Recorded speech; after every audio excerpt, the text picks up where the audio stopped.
खबर उत्तर प्रदेश सहारनपुर से। सहारनपुर जनसभा में पहुंचे केंद्रीय रक्षा मंत्री राजनाथ सिंह, कांग्रेस समेत सपा पर जमकर निशाना साधा। अब खबर विस्तार से। सहारनपुर के बेहट रोड स्थित पानसर के किसान विद्या मंदिर इंटर कॉलेज में भाजपा प्रत्याशी राघव लखनपाल शर्मा के समर्थन में आयोजित जनसभा में पहुंचे केंद्रीय रक्षा मंत्री राजनाथ सिंह का भाजपा नेताओं के द्वारा उनका जोरदार स्वागत किया। केंद्रीय रक्षा मंत्री राजनाथ सिंह ने हाथ उठाकर उपस्थित जनसमूह का अभिवादन किया। इस दौरान जनसभा में भाजपा के कार्यकर्ताओं के द्वारा राजनाथ सिंह जिंदाबाद के खूब नारे लगाए गए। राजपूत समाज सहित सर्व समाज को साधने आज केंद्रीय रक्षा मंत्री राजनाथ सिंह सहारनपुर के कस्बा बेहट पहुंचे हैं। पानसर के किसान विद्या मंदिर इंटर कॉलेज में आयोजित जनसभा को संबोधित करते हुए केंद्रीय रक्षा मंत्री राजनाथ सिंह ने कांग्रेस समेत सपा पर जमकर निशाना साधते हुए कहा कि लोकसभा चुनाव 2024 के बाद कांग्रेस व सपा समाप्त हो जाएगी। उन्होंने कहा कि सपा की हालत ये हो गई है कि वह रोज प्रत्याशी बदलती है, जबकि कांग्रेस को प्रत्याशी नहीं मिल रहे हैं। उन्होंने कहा कि सपा व कांग्रेस से पूरी यूपी नाराज है। जनसभा में केंद्रीय रक्षा मंत्री राजनाथ सिंह ने प्रधानमंत्री नरेंद्र मोदी की प्रशंसा करते हुए कहा कि भाजपा जो कहती है वह करती है। उन्होंने कहा कि देश की जनता इस सच्चाई को जानती है कि पीएम मोदी और योगी अपनी जिम्मेदारी का ठीक तरह से निर्वहन कर रहे हैं। मोदी के नेतृत्व में सारी दुनिया में देश का कद बढ़ा है। केंद्रीय रक्षा मंत्री राजनाथ सिंह ने कहा कि हमारे प्रधानमंत्री नरेंद्र मोदी ने रूस यूक्रेन युद्ध के दौरान यूक्रेन में फंसे हमारे बच्चों को सुरक्षित निकलवाया। पीएम मोदी ने रूस, यूक्रेन और अमेरिका के राष्ट्रपति से बात कर 4.5 घंटे के लिए युद्ध रुकवाया। ये भारत की ताकत है। जनसभा में केंद्रीय रक्षा मंत्री राजनाथ सिंह ने लोकसभा चुनाव में भाजपा के प्रत्याशी राघव लखनपाल शर्मा को जिताने की अपील की। जनसभा में राज्य मंत्री कुंवर ब्रिजेश सिंह, राज्य मंत्री जसवंत सिंह सैनी, सहारनपुर लोकसभा सीट से भाजपा प्रत्याशी राघव लखनपाल शर्मा, नगर विधायक राजीव गुंबर, विधायक देवेंद्र निम, विधायक मुकेश चौधरी, महापौर डॉक्टर अजय कुमार सिंह, भाजपा जिलाध्यक्ष महेंद्र सिंह सैनी, पूर्व विधायक नरेश सैनी, भाजपा महानगर अध्यक्ष पुनीत त्यागी समेत भाजपा के कई जनप्रतिनिधि व कार्यकर्ता मौजूद रहे। उत्तर प्रदेश सहारनपुर से अमित नेगी की रिपोर्ट, न्यूज़ अवीपी से। स्वागत किया गया है। आपने तालियां बजाकर स्वागत किया है, लेकिन मैं जानता हूं भारत की परंपरा है और शिष्टाचार का तकाजा भी है। स्वागत, अभिनंदन और सलाम दुआ कभी एक तरफा नहीं होना चाहिए। इसलिए मैं भी अपनी तरफ से शीश झुकाकर आप सभी बहनों भाइयों का हार्दिक अभिनंदन करता हूं, आप सभी का स्वागत करता हूं। उत्तर प्रदेश में सरकार में कई जिम्मेदारियों का निर्वाह कर चुका हूं। उत्तर प्रदेश के लोगों के साथ मेरा बहुत ही घनिष्ठ और अटूट रिश्ता है, लेकिन जानते हैं केंद्र की राजनीति में जाने के बाद अपने प्रदेश के लिए जितना समय देना चाहिए चाहते हुए भी मैं उतना समय नहीं दे पाता। लेकिन मैं सच बतलाऊं, जब कभी भी उत्तर प्रदेश में मेरा कार्यक्रम लगता है और मुझे जब यहां पर आना होता है तो मुझे आत्मिक सुख की प्राप्ति होती है, आत्मिक सुख की प्राप्ति होती है जब यहां आना होता है। अब इसके पहले परसों में तमिलनाडु में था, कल अरुणाचल प्रदेश में था। लगातार कई दिनों से सारे देश भर में सार्वजनिक सभाओं का सिलसिला चल रहा है और उत्तर प्रदेश में आज शुरुआत कर रहा हूं तो इस सहारनपुर की धरती से, बेहट की धरती से मैं यहां चुनावी अभियान का शुभारंभ कर रहा हूं। हमारी उत्तर प्रदेश की सरकार श्रीमान योगी आदित्यनाथ जी के नेतृत्व में चल रही है। केंद्र की सरकार हमारे प्रधानमंत्री मोदी जी के नेतृत्व में चल रही है। मुझे बतलाने की जरूरत नहीं है, केवल उत्तर प्रदेश ही नहीं है बल्कि सारे हिंदुस्तान की जनता इस सच्चाई को स्वीकार करती है। चाहे यहां के मुख्यमंत्री योगी जी हों, चाहे हमारे देश के प्रधानमंत्री मोदी जी हों, दोनों लोग अपनी जिम्मेदारी का बखूबी निर्वाह कर रहे हैं, ठीक तरीके से निर्वाह कर रहे हैं। बहनों भाइयों, इस सच्चाई को भी नकारा नहीं जा सकता। केंद्र में मोदी जी के नेतृत्व में सरकार बनने के बाद सारी दुनिया में भारत का कद बढ़ा है। पहले भी दुनिया के कई देशों में सार्वजनिक सभाओं को संबोधित करने का मुझे अवसर प्राप्त हुआ है। आज भी कई अंतर्राष्ट्रीय मंचों पर दुनिया के दूसरे देशों में भी जाकर विचार व्यक्त करने का अवसर मिलता है। लेकिन मैंने ये अनुभव किया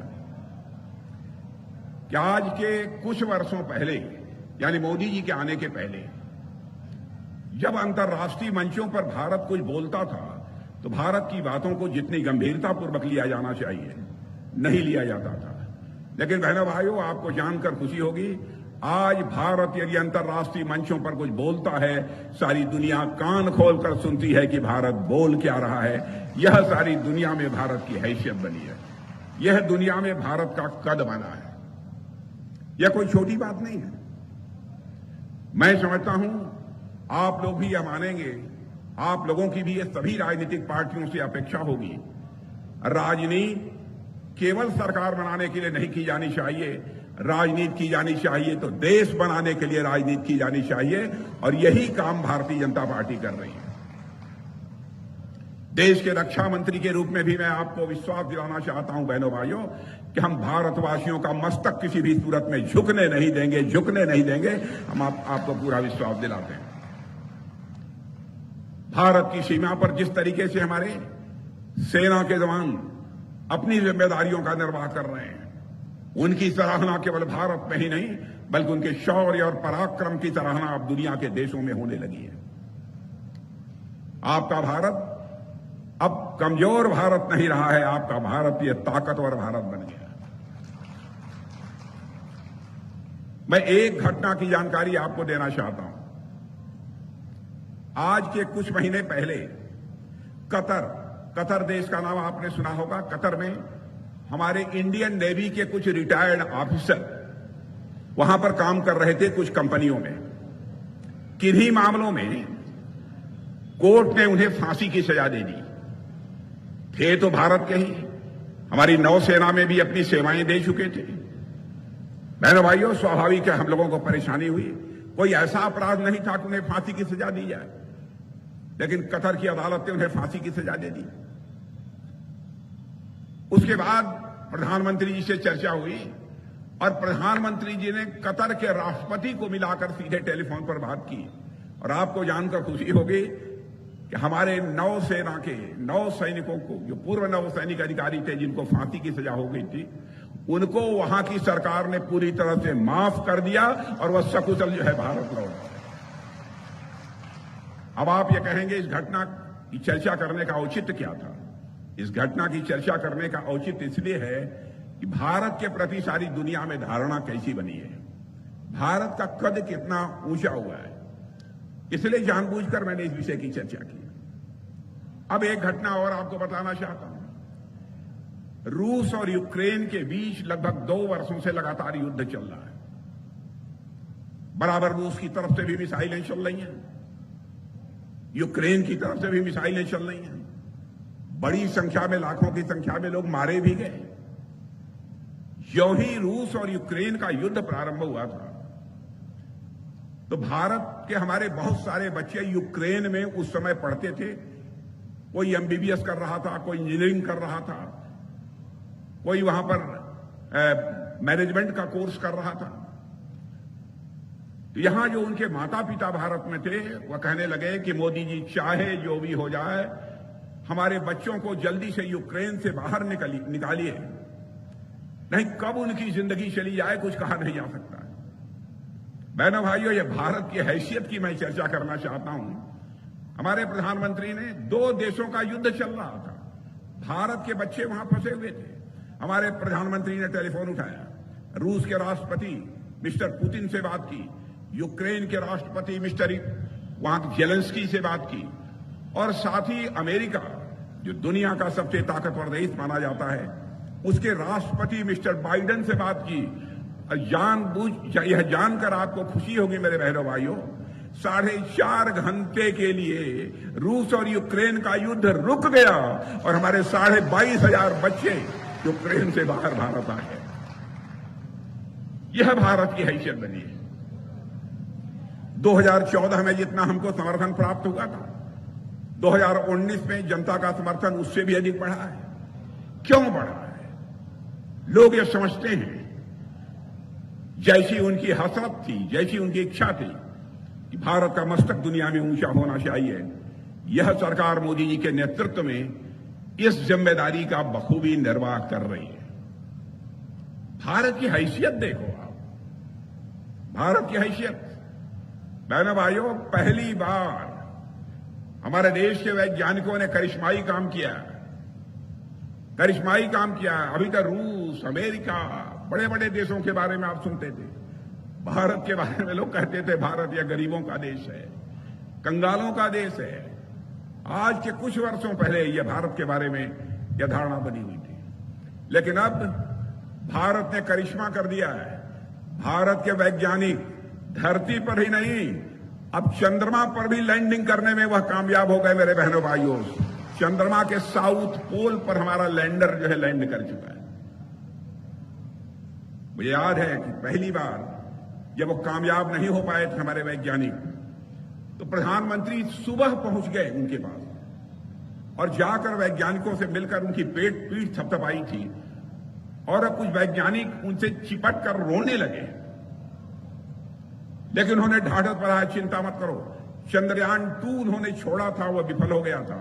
चंद्रयान 3 की उन्होंने कहा कि तैयारी करो। और बहनों भाइयों, हमारे वैज्ञानिकों का हौसला अफजाई की हमारे प्रधानमंत्री ने, और हमारा वह जो है चंद्रयान चंद्रमा के दक्षिणी ध्रुव पर जाकर लैंड कर पाया। और आपको जानकर खुशी होगी, चंद्रमा के दक्षिणी ध्रुव पर लैंड करने वाला चंद्रयान, यह जो काम हुआ है, यह भारत का अकेला देश है जिसने कि चंद्रमा पर अपना चंद्रयान को लैंड कराया है। भारत दुनिया का अकेला देश है। यह भारत की हैसियत है।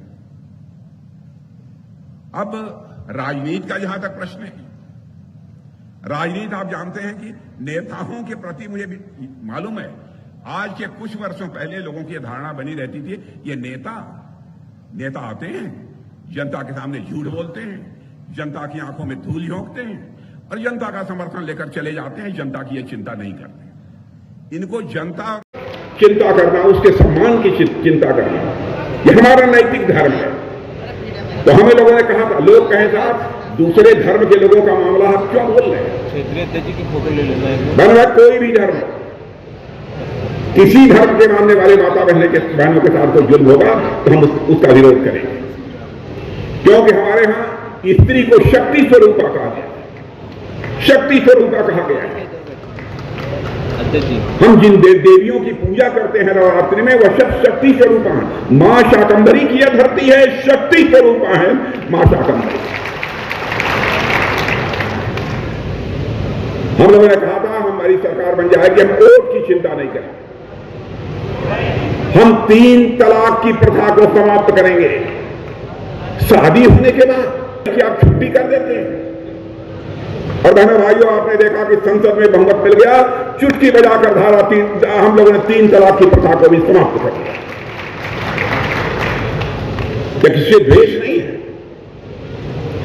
हम लोग जात पंथ मजहब यह सब राजनीति नहीं करते, इंसाफ और इंसानियत की राजनीति करते हैं। बहनों भाइयों, इंसाफ और इंसानियत की राजनीति करते हैं। मुझे याद है 1984 में जब चुनावी घोषणा पत्र हमारा बना था, तो उस समय हमारी पार्टी के लोगों ने उसमें डाला था, जिस दिन संसद में हमको बहुमत मिल जाएगा, अयोध्या की धरती पर भव्य राम का मंदिर बन कर रहे हैं।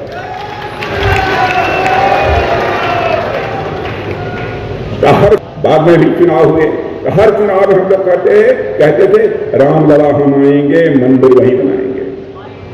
तो कांग्रेस के लोग और सपा के लोग कहते थे, बसपा के लोग, ये भाजपा वाले जनता की आंखों में धूल झोंकते हैं। जब चुनाव आता है तब रामलला को परेशान करते हैं कि रामलला हम आएंगे और अयोध्या की धरती पर मंदिर बनाएंगे।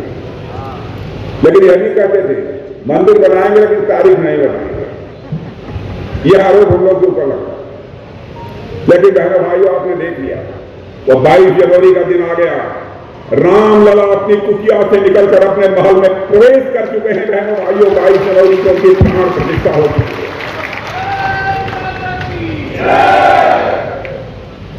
यानी हम कहेंगे वो करेंगे,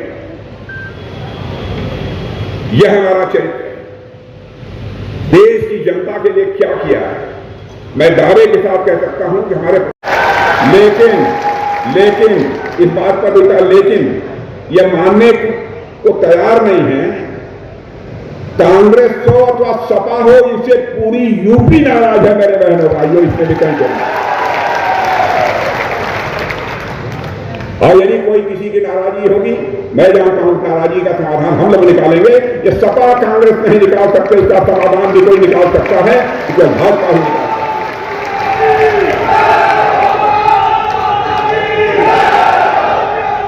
और 2000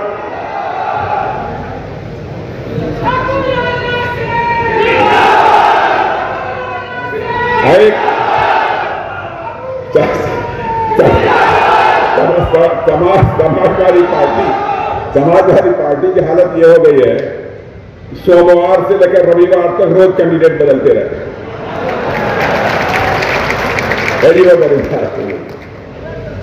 कांग्रेस की हालत यह हो गई कि उनको उम्मीदवार ही नहीं मिल रहे, कैंडिडेट ही नहीं मिल रहा। अरे आप लोगों से कोई तैयार हो जाए,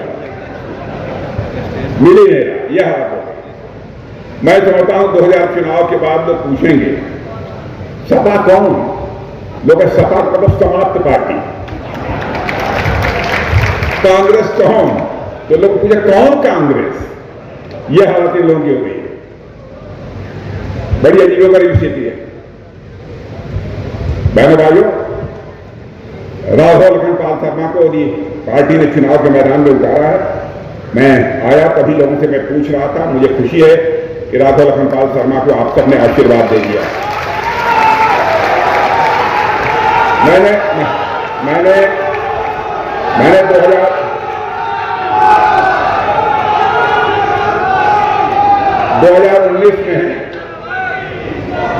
2019 में थोड़ी बहुत चूक इसमें हो जाती रही होगी। 2014 में तो सांसद आपने बना दिया था, लेकिन लड़का तो लड़का, बच्चा तो बच्चा, चूक हो गई होगी।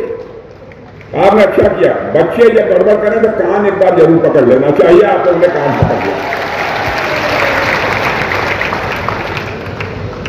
लेकिन इस बार मेरे बहनों भाइयों, हमारे राघव लखनपाल शर्मा के हाथों में कमल का फूल देकर आप भारत की संसद में इन्हें भेज दीजिए, यही अपील करने के लिए आप सबके बीच में आया हूं। इन्हें भी देश की जनता के लिए उतना काम नहीं किया है, डंके की चोट पर कह डंके की चोट पर कह सकता हूं। हमारे किसान भाई हैं, मैं भी किसान परिवार का ही बेटा हूं, किसानों की समस्याओं से भी मैं अच्छी तरह वाकिफ हूं। मैं जानता हूं, क्या कभी आपने सोचा था कि कोई प्रधानमंत्री आएगा और यह कहेगा कि हमारे किसान 1000, 2000, 4000 रुपए के लिए अपनी खाद नहीं खरीद पाते, बीज नहीं खरीद पाते, मजदूरी नहीं दे पाते, इस कारण उसका खामियाजा उनको भुगतना पड़ता है, जितनी फसल पैदा होनी चाहिए नहीं होती थी। तो प्रारंभ में ही हमारी सरकार ने फैसला कर दिया कि हम हर किसान को 6000 रुपया प्रतिवर्ष हम मुहैया कराएंगे, ताकि अपनी छोटी मोटी आवश्यकताओं को पूरा कर सके। प्रधानमंत्री किसान सम्मान निधि के अंदर उस काम को हम लोगों ने किया। ऐसे बहुत सारी चीजें। अब यूरिया खाद का जहां तक प्रश्न है, अब आप लोग यहां भले ही विपक्ष कहने को कह दे 300 रुपया बोरी यूरिया देते हैं, यहां यूरिया बोरी की कितनी कीमत है? 265। यहां पर यूरिया की एक बोरी 265 में मिल रही है। पता लगा लेना मेरे बहन भाइयों, दुनिया के दूसरे देशों में, अमेरिका में भी यूरिया की बोरी 3000 रुपए में मिल रही है, जो कि आपको यहां पर 265 रुपए मिल रही है। इस हद तक हमारी सरकार ने चिंता, माताओं बहनों की कितनी चिंता की है, इसके बारे में मुझे बताने की जरूरत नहीं। गरीब परिवार की माताओं बहनों की आंखों से आंसू निकलना नहीं चाहिए, गैस सिलेंडर मुहैया कराती है। क्या कभी किसी ने कल्पना की थी? कहीं सरकार के द्वारा भी कुछ मिलता था तो बिचौलिए ऐसे होते थे कि आधा से अधिक तो हड़प लेते थे। मैं आपको याद दिलाना चाहता हूं